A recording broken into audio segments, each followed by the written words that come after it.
Welcome to this session of the Beyond the Veil Summit, where we'll explore the nature of the veil between the worlds. I'm Lisa Bonise, your host, and my guest for this session is Dr. Lotte Valentin. Our topic today is divine unveiling, from near-death out-of-body to mediumship. Dr. Lotte Valentin has had two near-death out-of-body experiences, which resulted in her becoming clairvoyant, clairaudient, and clairsentient, and activating her life path to becoming a physician, author, evidential psychic medium, medical medium, ancestral healer, and international keynote speaker. Wow, she's described as an oracle who has the ability to touch the heights and move into the power of the mystic, prophet, and seer. And she's here with us today. Dr. Lotte, thank you so much for joining us. It's so good to see you again. Welcome. Yeah, thank you so much for having me. Well, yeah, you've got some fascinating stories to tell. You've had two near-death out-of-body experiences. Would you tell us, let's start this up by maybe telling us what you experienced doing the two NDEs. Mm-hmm. Yeah, my first near-death experience happened after my third child was born. And I hemorrhaged after birth, and then I hemorrhaged 10 days after birth. I went to the ER, got sent home. Hemorrhaged again, saw the doctor where we lived in California in Huntington Beach at the time. And each time they just did a manual inspection and they said, well, everything looks fine. And it's just a trickle of blood coming out now. But when I was hemorrhaging, there was very large blood clots, almost the size of a baby's head or large man's fist. And then on Friday, I hemorrhaged again. And I said, well, let's go back to the ER.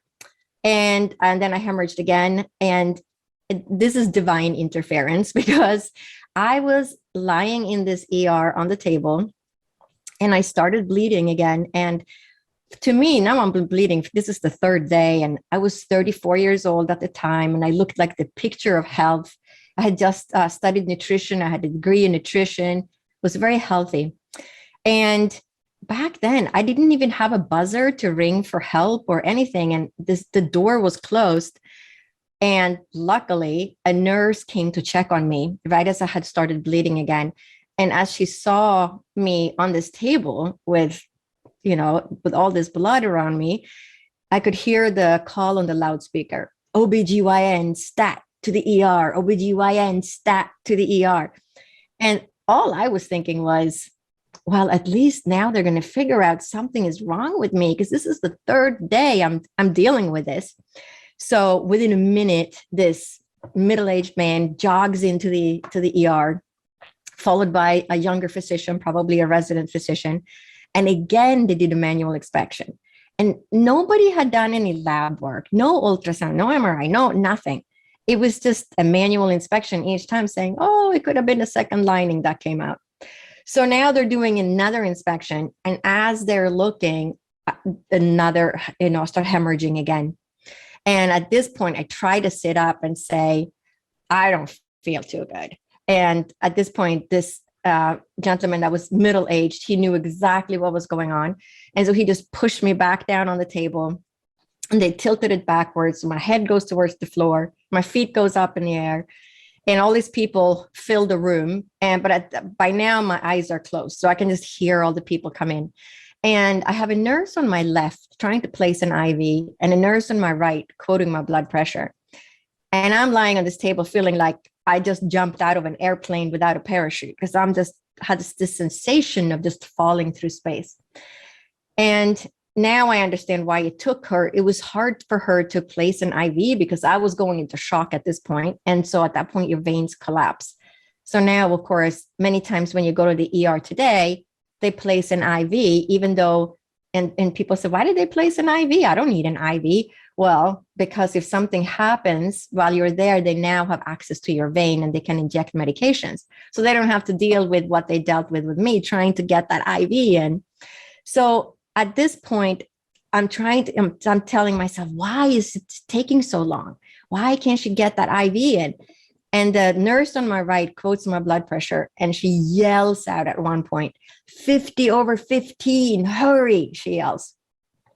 And it was shortly after that I realized that I was dying, which is very different from an experience when you're close to being in a car accident or you're in turbulent airplane and you're thinking, oh my gosh, this is it, I'm going to die. This was a knowing. I knew that I was dying at this point. And I could feel my soul trying to separate from my body. And I had no beliefs in the afterlife. I did not believe in the spirit world. I did not believe in angels. Did not believe in any religion. I thought you die, it's black, and that's it, you're gone. So here I'm feeling my soul kind of separating or trying to leave my body. And so I'm lying on this table. And so here I am, the atheist that I am at the time. What do? I pray to God to save my life because it's all that I really had left. So I said, please let me live. I have 3 children under the age of 6. And my boys were 6 and 3.5. And then my daughter was a newborn baby. And shortly after that, I was just sucked out of my body. And so now I'm floating above my body, which you always hear these stories.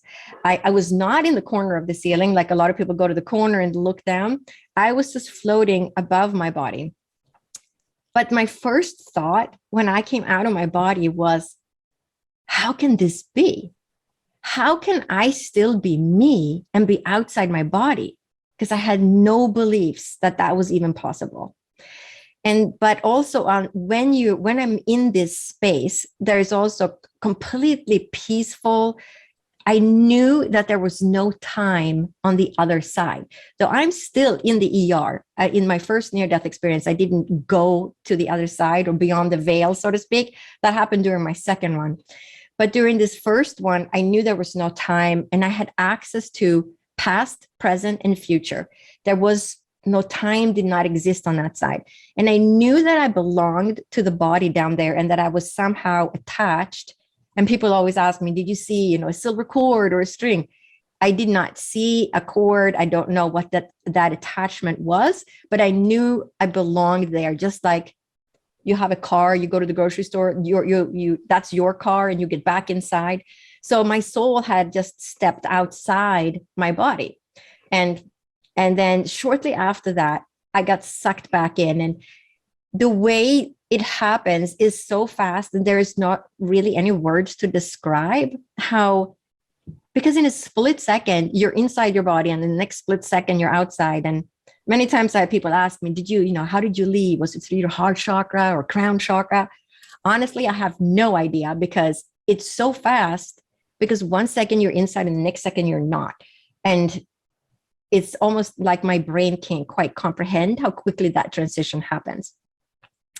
And then after that, I got really sick. I had a lot of electrical issues that we know that people who have had near-death experiences, now they have lists of common physiological and psychological experiences that happen to people that have had an experience. And so I had a lot of issues with my watches. All my watches would stop, and took me 12 years before my watch ticked for 12 months. So I got a watch and it would stop, got another watch, it would stop, got another watch, it would stop. So when my daughter was 3, I had 16 or 17 watches in my drawer, and I would always have to get one with the second hand, because that was the only way I would know if it was working. So then I was really sick. So I was sick I barely have any memories for the first 2 or 3 months.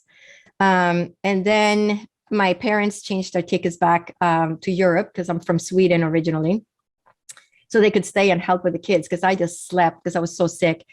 And then it took me until Christmas to leave the house. And the reason that I was so sick was because this is 1992. And so the first thing the doctor says after he saves my life is, we have to give you blood. And I said, wait a second. And he yells at me, don't move, because he was so afraid I was going to go back into, shock or start leaving my body again. And I begged him to not give me blood, because it was 1992. And it's back when we didn't know how to check the blood for AIDS. And so a lot of people that had blood transfusions back then, 6 years later, they were found to have AIDS. And so they kept me in the hospital for 2 days, and they said, well, you're otherwise healthy. You're in such good shape, and you're making blood quickly. And they gave me all, medications and supplements, who knows what. And they said, you're not going to feel too good for, 2 or 3 months as you're making blood. And so basically I just slept, I think, mostly for 2 or 3 months. And my parents were there. My mother-in-law was there. My friends came to help. And then by Christmas, we all got pneumonia. And we were in between. My husband had gotten a new job, so we were on insurance wait. So we didn't have any insurance. So we went to a walk-in clinic, and everybody, were given antibiotics. And after 8 days, I was even sicker. Everybody else was getting well. And I went back and they took my blood and they said, "You don't have an immune system. Do you have leukemia or AIDS?" And I said, "Well, I hope neither, because this is what happened to me. I hemorrhaged and blah, blah, blah. And then I was really sick. And, now it's basically the first time I'm leaving my house 6 months later. I was basically just strong enough to drive myself to the walk-in clinic." And then I was on more antibiotics and they said, "You have to go to the emergency room." And I said, "I can't, I don't have any insurance. We're getting insurance in, 4 weeks or something." And they kept checking on me and calling from the clinic. And I managed somehow to get out of that and get better. And then 5 months later in May, now I was bruising.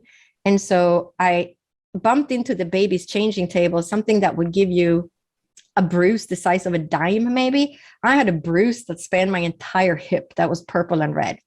And my friends that came over to my house, one of my friends started crying because he said, "You're going to die. You have to go to the ER." And I had to go to the doctor because I got pneumonia again, even though it's May in California. The weather is beautiful and people don't get pneumonia in May. And he said, you have to go to the ER. This, we got to check your blood. This is, something terrible, serious is going on. And I said, "We're getting insurance on July 1st. And my husband had kept taking a better job and a better job to get the income back up, because he was a regional manager for a computer company and the company got sold. So everybody got laid off, of course, right when I'm giving birth and having all these experiences. So we had no medical insurance for a whole year because he jumped 3 different positions to get to the job that that was the good job for him. And in the meantime, he had to support the whole family. So he really didn't have a choice but to take whatever job was available. So anyway, I managed to again heal from that. And then another year of being pretty sick. If I put my knee on the floor, I would get a bruise on my knee. I had a stool in my kitchen because I couldn't stand up long enough to cook for my children. And so my life, that was just my life for about a good 4 to 6 years it took before I could get out of that. And if I went to the grocery store, it would always be when there was not a lot of other people, so I could go in quickly and not have to stand in line. Because if I had to stand in line, I would have to leave my cart and walk out because I was going to faint. I would have people come up to me in the grocery store because I was so pale, and they said, "Are you going to faint?" And I would think, "Oh, no, I got 2 more minutes." And sometimes I would have to sit down on the shelves in the grocery store, put my head down because I would feel so faint. And of course, everybody said, "But you have to go to the doctor." And, and I said, "No, because at this point I'm getting better." And my father was a physician, and he always said, if you're getting better, don't go to the doctor, because if the body is trying to heal itself, then sometimes a medical intervention, it's going to involve a lot of drugs that can give you lifelong side effects. And I said, "No, I'm getting better. I'm, as long as if I get worse, I'll go to the doctor." So this was my existence. And there was always this feeling of my soul leaving, or wanting to jump out of my body.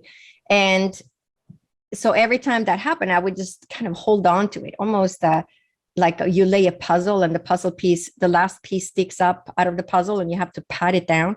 That was the feeling of my soul. So it wasn't quite merged back in, right? It wasn't flat on the puzzle board. It was sticking out. And that's the feeling that I had with my soul. It was just always kind of trying to leave. So this was just my existence. And I would wake up in the middle of the night, take my head off the pillow and just hold on. No, we're not leaving. We got to stay here. We have to raise the kids. And, I can't go. It's not my time. Yeah, I can't die yet. And so then 2 years later, after my first near-death experience, so this was my existence. So a little background information to make people understand that I was literally walking a fine line. Now that I'm a physician, I understand how fine that line was and how sick I really was, and how really stupid it was of me to not go to the doctor, right? But I didn't have the medical knowledge that I do now. So in the middle of the night, again, I wake up, my soul feels like it's leaving. I take my head off the pillow, my head is pounding. It was just my existence because I didn't have enough blood in my body. And it turns out I had a suppression of all the blood cells. So I had a suppression of the platelets, which is why I was bruising so easily. I had a suppression of my white blood cells, which makes my immune system low. So I get sick easily, which is why I kept getting pneumonia. And then I had a suppression of my red blood cells. So I was always anemic and fatigued and not having enough oxygen circulating. So that was just my existence at that time. And so in the middle of the night, I wake up again and I'm like, no, we're not leaving. Hold on to that soul and we're going to stay here. But just like the first near-death experience, my soul just got sucked out of my body. But this time, it was such a different experience. And I always joke that the spirit world said, she didn't get the message the first time. We got to do it again. She doesn't know what she's supposed to do. She's still doubting what happened. And I was still trying to understand that experience of having left my body. And my very scientific and logical mind would say, oh, I'm sure it's just a brain that does, has some hallucinogenic effect. And it can't be that I actually left my body, right? So that was my belief. So I get sucked out of my body in the middle of the night. I tumble through darkness and I end up at what I call a bouncing station, only because they sent me back. So if you get there, you shouldn't be here. So go back to Earth. You're not done yet. But it's almost like if you're going to a skyscraper and there's 100 floors and you push the button on the 50th floor, you step off the elevator and you know that there are levels below you and levels above you, but you can't see them. And that was the feeling that this was a level that I had gotten to, that if you get there, they're going to send you back. But when I got there, I hear the most beautiful music. And you can't make this music on Earth. I tried. I sat at the synthesizer for days. I tried every single sound.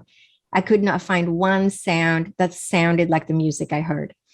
And almost, I would say, like an angelic choir. And I see a log cabin. So I'm thinking the music must be coming from this log cabin. So I open the door and look inside. It's empty. So I look to my left and I see an identical log cabin to the one I saw on the right, just the mirror image. And I open the door and look inside and it's empty. But then I become aware of this growing white light, almost like you're standing in a spotlight at a car dealership, right? So you got this very, very bright light and it's growing behind me. And as I turn around, I just become like immersed within this light, because the light is everywhere and extends out to infinity. But in the light, I see an outline of angels. And the music is coming from the angels. But again, I didn't believe in angels, but that is what I'm experiencing. But this light is the divine source. And you can call it God, you can call it whatever you want to call it, but that is the divine source. And this light is just unconditional, pure love. But this light is, we return to this life, to this light when we pass to the other side. We carry this light within us. So this light is just pure unconditional love. And as I'm watching these angels and being, just held by this warm white light, there's two spirit guides and they are talking to each other. So the spirit guide on my right says to the spirit guide in front of me, "What is she doing here? She can't be here. She has to go back." And I said, no. Wait a second. How can I be outside my body and still be me? So this is the second time I'm thinking, why? How can this be? It can't be, right? Because I'm still back in my scientific mind and I'm trying to make my first experience have some scientific reason that I could explain.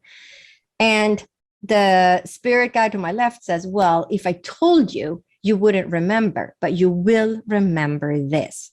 And then it's like I'm standing on the moon, looking down at the earth, but around the earth, there is a silvery, glittery, what I call this is 1994, fishnet, because back then we didn't have Google, so we couldn't Google the grid around the earth like we can do today.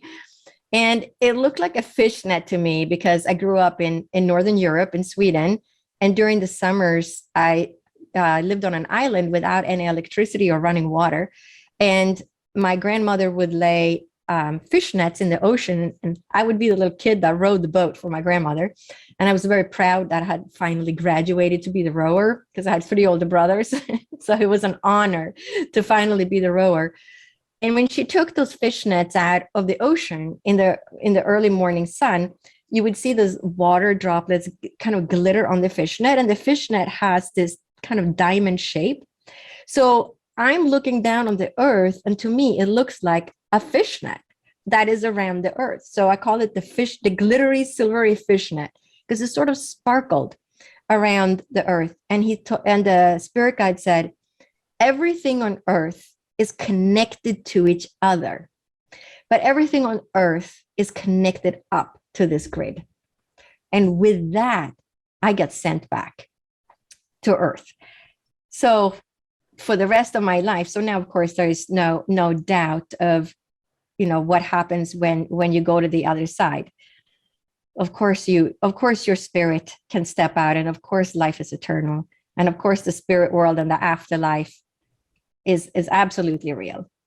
Thank you so much for sharing that. That's a lot. That's a really intense couple of years that you had there. I've got so many questions. Let's start first with you said that you were an atheist. You didn't believe any of this stuff. It reminds me of the famous atheist in a foxhole. Once you're there in danger, suddenly prayer, it comes naturally to you. So after all of these experiences, how did they change the way that you looked at life? Yeah, so everything changed, but I'm so obstinate and very scientific. So it took me literally 12 years to start trusting in the spirit world. And the interesting part is that my mediumship skills opened up the first day after my first near-death experience. And I was lying in that hospital bed in the hospital for 2 days. But the first day after my near-death experience, I knew that my sister-in-law was in the left corner of my ceiling, and she said, everything's going to be okay. And she had just passed away 10 days earlier from lung cancer. And I'm trying to make sense of what had happened the day before. And I figured if I tell anyone, they're going to lock me up in the mental ward. I might never see my children again. And I can't tell anybody about this. And the interesting part is that they sent me this very nice Norwegian nurse because they figured I would bond with her. And she said, well, did you experience anything unusual yesterday? And I said, no, nothing at all. Because I had no idea. I didn't know anything about near-death experiences. I didn't know anything about the spirit world. I just didn't even know what to make out of that experience. But the interesting part is that mediumship skill opened up that very next day. And then between my 2 near-death experiences, a year later, in the middle of the night, my uncle had passed away, and I didn't know that he was close to death. I knew also he also had lung cancer, but with that condition, you can live for years or you might pass away in 3 months. So in the middle of the night, I knew that my uncle was at the end of my bed, and he came to say goodbye. And he said, I have passed on to the other side, and I, just sending you all the love and, just letting me know that he had passed. And I figured that my mom would call me from Sweden the next morning. We lived in New York at the time, but she didn't call me. So I said, wow, maybe I was hallucinating. Maybe it wasn't him. Next day goes by. Second day, no call from my mother. Third day, my mom finally calls, and she does her little small talk, check in on, how is everything going? And then she said, well, I have something sad to tell you. And I said, yes, I know. Your brother passed away 2 days ago or 3 days ago. It was Monday. And she said, how did you know? And I said, he was here. He came to say goodbye. And so again, I would have the spirit world would drop in on me in the beginning and to show me that to me, it was my training wheels. They kept, dropping in, and they knew I could hear them.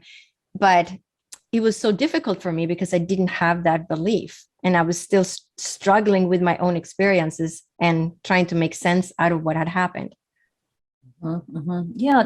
Now, you did eventually train as an evidential medium. Is that correct? Yeah. So then after many years, after 12 years of all these experiences happening, and I would see things before they happened, and I would, write it down. In the beginning, I thought, oh, I'm just having a deja vu, or, how can I explain this? And so I started taking notes. I would write things down, or I would tell my kids about it. So after 12 years, I knew to trust it. And I knew that when spirit speaks, it's true, because they're always right. They haven't been wrong. Well, now they haven't been wrong in 30 years, but back then they hadn't been wrong in 12 years.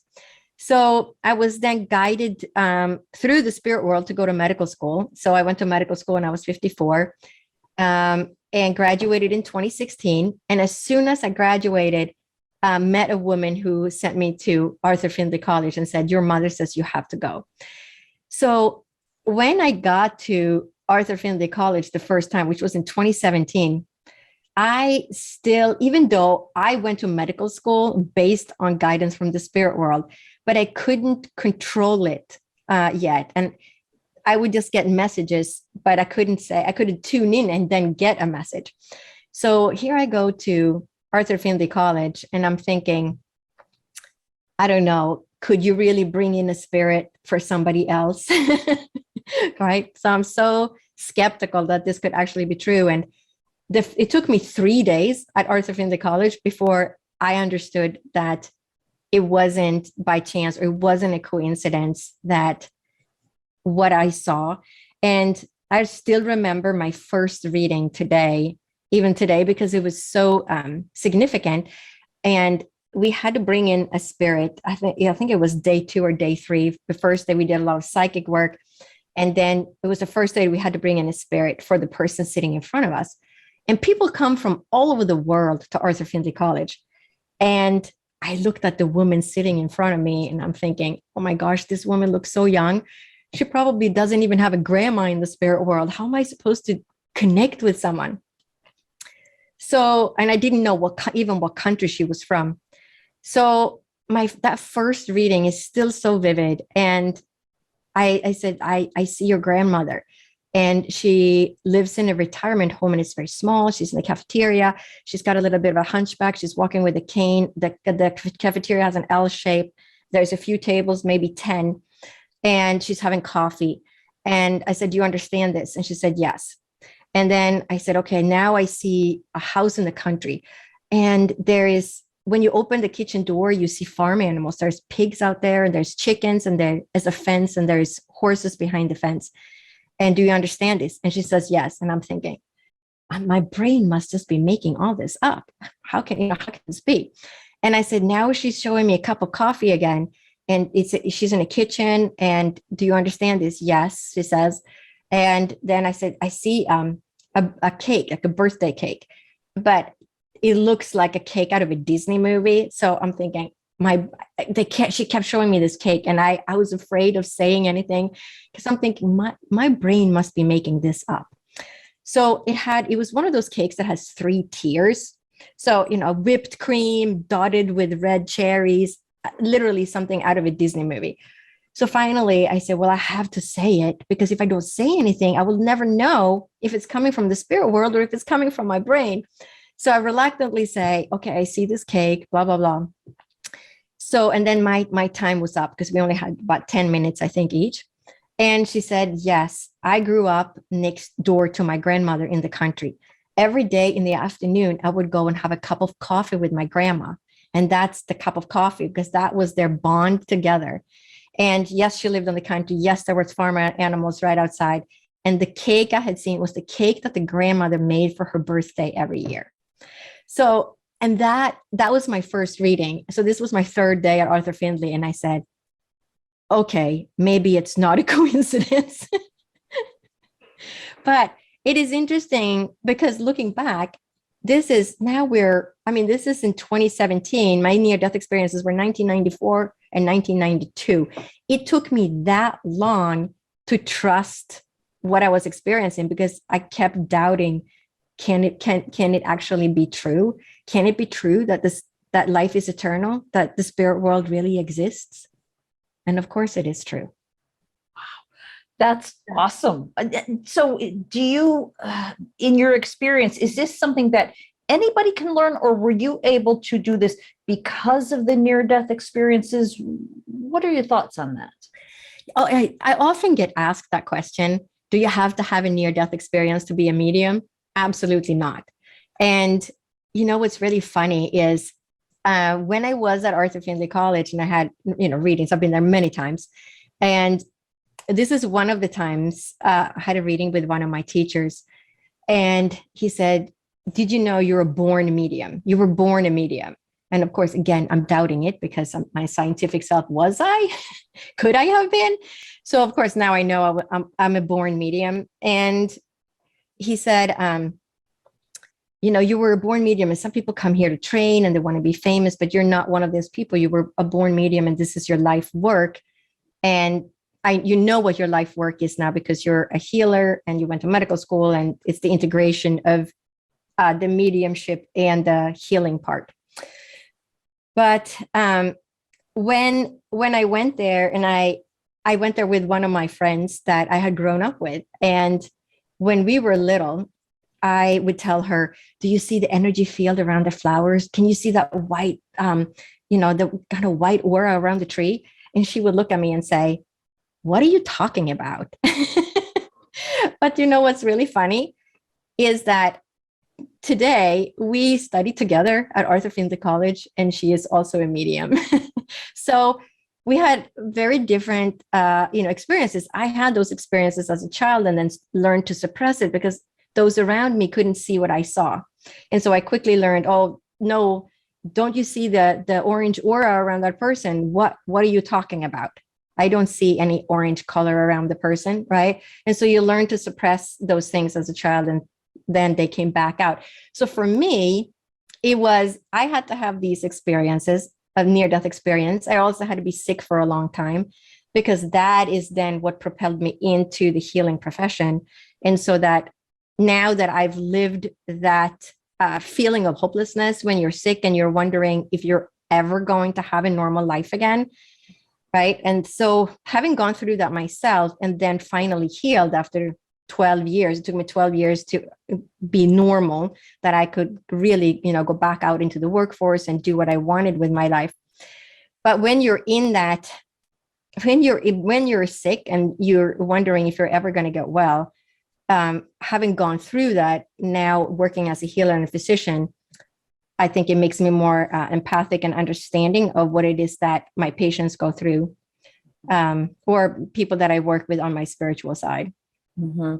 Yeah, I wanted to ask about that, what people go through. When you were talking earlier about not seeking medical assistance because you didn't have insurance, I know there are a lot of people who are maybe in that same boat today, where they know they've got something going on. They don't have insurance. They know that they'll be in debt for the rest of their lives, and that's more important to many people. And there's nothing wrong with that. I've been in that boat myself. How does that play in? Were you given any information about the priorities? The priorities in terms of? Well, choosing to not seek medical assistance because you can't afford it. It's a difficult situation that nobody should have to be in, but many of us have to make that choice. And you had to make that choice yourself. And you chose not to seek medical assistance because of this earthly idea that we have to be able to afford a doctor's help. And I don't know if you can even answer the question. It just occurred to me that was a theme throughout your entire story, that being able to afford a doctor was a real obstacle to you getting the help you needed. Therefore, you got sick enough to die again and have these experiences. Do you have any thoughts about that situation? Yeah. So after 1 year, we did get insurance that July 1st, but my bruising, by that fall, my bruises were down to, maybe 2 inches across and then 1 inch across by November, December. And then it stayed like that unless I would put my knee on the floor, I would have a bruise covering my knee. So I would bruise really easily, but I didn't have that big purple red bruising anymore. The bruising were a lot smaller. And I would get sick about, twice a year, I would get pneumonia, and I would just keep switching doctors. So we did get insurance. And each time I go to the doctor, they would say, well, you're too sick. You're too sick for your age. And, they would see bruises on my arms, places that you typically don't get a bruise, but I was bruising so easily. And each time I got sick, they would tell me, you have to go and do the lab work. There's something else that's going on with you. And I would get antibiotics and inhalers and steroids and everything I needed to heal. And so then I would just not do the labs and I would not go back to that doctor. Don't follow my advice, anybody who's listening, because today, you can always say no if there's something that doesn't agree with you for treatment, right? Or you can switch doctor and have somebody who will treat you in a different way. But to me, having grown up with my father being a physician, my mom was a hospital floor administrator. I grew up with medicine. I heard all the stories of how many times things go wrong, and having the belief, well, as long as I'm getting better, I am not going to do the labs, because obviously I knew that the labs were going to be, I either had, leukemia or something bad like that, because I didn't know about bone marrow suppression or idiopathic aplastic anemia or idiopathic thrombocytopenia. I didn't know those terms or those diseases. I only knew leukemia and AIDS, basically, because most people would know about that would cause a blood issue. So I just never went back to the doctors. I would just get the medicine and the antibiotics and things that I needed to heal, the pneumonia each time. And after 6 years, or 1998, 1999, I think the 1999 was the last time I had a bad pneumonia in the summer, and we were back in California. We had been in New York. And again, the doctor said, you're too sick. You are too sick for just having pneumonia. And why do you have pneumonia? It's August in California. People don't get pneumonia in August. And she said, we have to do lab work. And I said, well, it might just be allergies, because we lived in Southern California. And I said, we're moving to San Francisco in 2 months. And if I'm not better, I promise to go see somebody up there. But it literally took until I think it was year 2000, I finally fessed up and told my doctor in the San Francisco Bay Area what had happened. And he said, well, what it sounds like what you had is idiopathic aplastic anemia. And that is a suppression of all the platelets, the red blood cells and the white blood cells. And that was the first time I did lab work. And all those values were just below normal at that point. So, but all three of them. And that's what made him say, that's most likely what you had. And people can get that just from having been pregnant. But I was pregnant and hemorrhage. So it made perfect sense that was most likely what happened. And it took a good 12 years to really heal. The first 6 years I was sick. The second 6 years, I thought I will never be normal again. And then after 12 years, all of a sudden, I was normal, like overnight. So. Okay. So it wasn't so much that you couldn't, that was just a part of the story, the insurance issue. It was all these other, as we've talked about in previous conversations about how difficult it can be to get the help that you need. So thank you for addressing that question. I know it's a bit off topic. To get back on topic, we were talking about you going and getting training. And for people who don't have the time, the inclination, the money, whatever it takes to get actual training, what advice would you give to people who've had a loved one transition to the spirit world and would like to connect with them? I think the most important thing to connect with the spirit world is to meditate or to sit. Basically, you just have to sit in silence. Sometimes people, you get a little bit nervous when I say you have to meditate, and they say, I don't know how to meditate. And all I can think about is my grocery list or all the things I have to do. And I tell them, that's okay. Just recognize that thought. Okay, hello, grocery list. I know you're there. I'm going to put you aside. And then if the grocery list comes back 5 minutes later, you recognize it, put it aside. but it's to create that stillness within yourself, because in order to connect with the spirit world, it's almost like you're growing little extra antennas, or making your ears more sensitive in a sense, because you have to be still and quiet inside in order to hear what's on the other side of that veil. So we can hear very easily what's going on in this room. And if I go and stand at the other side of my house and talk to you, you're going to say, what? What are you saying? Well, if I go outside and stand on the other side of the yard, you're going to be even more, I can't hear you. Well, now I'm going to go stand on the other side of the veil.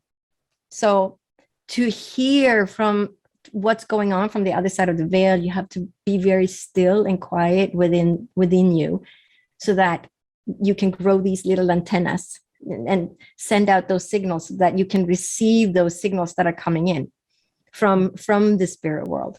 So that stillness and peace and meditation is the most important thing that you can do. And I think that everybody can connect with the spirit world. We are spiritual creatures. So we have just forgotten that we are, because we live in such a busy world, and we're so busy just making everything work in our world. We got to go to the grocery store, we got to go to work, and we got to take care of children and parents and everything that we have on our schedule every day. But it's just important to create that stillness and peace and quiet in order to connect. Mm-hmm. Yeah, that's good advice. Thank you for that. Now, you mentioned the veil. I'm always interested in hearing people, what is their definition of the veil? So in your experience, what is the veil between the worlds? Is it a physical construct? Is it an energetic? What's your thoughts? Well, so the veil, the way I look at it is an image that we create in our mind, so that, because we live in the earthly realm, and so we have to have some kind of concept that makes us understand that the spirit world, I can't see it easily. It's something I sort of have to tune into. But the spirit world, I mean, when they're communicating with us, they're literally standing right next to us, right? And they come close. So when I communicate with the spirit world, they always come on my left side, and they're always about a foot just diagonally to the left in front of me. And that's, I guess, my best hearing or seeing point. So, but that's always where they come in. And so I wait until I know that the spirit is approaching, and I have good connection. And if I don't, I'll ask them to come closer, because I can't connect. And then we get that perfect distance. But when I tell people, imagine that you're in the bathroom and you have your bathtub and a shower curtain. That shower curtain is the veil. If you pull the shower curtain back, the spirit world is standing right there in your bathtub. So it's just that you can't see them, because we're in our bodies living in this realm. But, it's not like they're always here. They come and go, right? They come in and check on us. But when we communicate with them, they're literally right there. So the veil, I think, is just, there is no real wall between us. It's just something that we can't see, because we are in our physical body. And so we don't have the capacity to see into the spirit world, because we are in this body, and this body can only see the physical. But when we step out of the body, then all of a sudden there's no borders, there's no walls, right? You're just there. You're on the other side. But when you're on the other side, you're also still in the same room, right? If you're stepping out of your body. So you can travel distances to other places, but you can also be next to it. So I would say that the veil is just something that we imagine so that we can understand it better. Yeah. Okay. All right. Thank you. Now, I want to make sure before we go any further that I mentioned you have two websites. Let me go ahead and give those. One is divinespiritualessence.com, and the other one is drlotte.com. That's drlotte.com. What's the difference between those two websites? So Divine Spiritual Essence is where people can learn about my spiritual work. They can book mediumship reading, psychic reading, ancestral healing, medical medium, intuitive sessions. And all of my spiritual work. Dr. Lotte is more my medical website that talks about what I work with as a physician, and it will tell about the different things that I do as a physician, but the two websites are connected. All right, perfect. So we're close to being out of time. I want to make sure that there isn't anything that we've left out that you want to make sure that we talk about, or do you feel complete? I think that we are complete, but people can always look me up and go to, if they want to join my email list to learn what's upcoming events and things like that, then you do that on Divine Spiritual Essence on the front page. You just scroll to the bottom. Right. All right. Well, thank you again, Lotte. This has been such a wonderful conversation. I so enjoy spending time with you. Thanks for being with us today. Yeah, thank you so much for having me.